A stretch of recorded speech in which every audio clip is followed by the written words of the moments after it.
Hello guys, আসসালামু আলাইকুম, welcome to my mini blog. ঠান্ডা কাশি জ্বর এই তিনটাও ফিরে পাগল পাগল লাগে। কাল কালাই আমাকে জানাবে।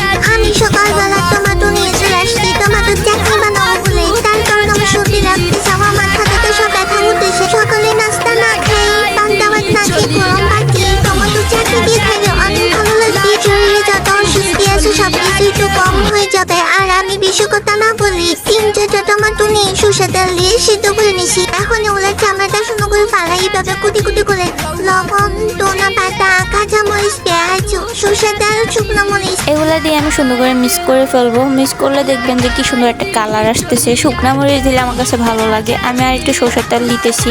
সরষের তেল কিন্তু আমি এর আগেও দিয়েছিলাম যখন এগুলো সিদ্ধ করছি তখন। আপনাদের কাছে ভালো লাগলে দিবেন। আমার ভর্তা রেডি হয়ে গেছে। আমি গরম ভাত এখন ভর্তাটা খাবো। আর আমার কাছে ভর্তাটা সত্যি অনেক ভালো লাগে। আমি চিংড়ি মাছের বা শুটকি দিয়ে ভর্তা বানিয়ে খাই।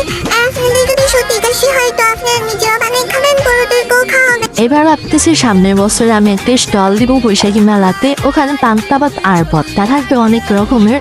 তা তখন পপ করছে। আপনারা সবাই ভালো থাকবেন, দেখা হবে নতুন কোনো ভিডিওতে। টাটা।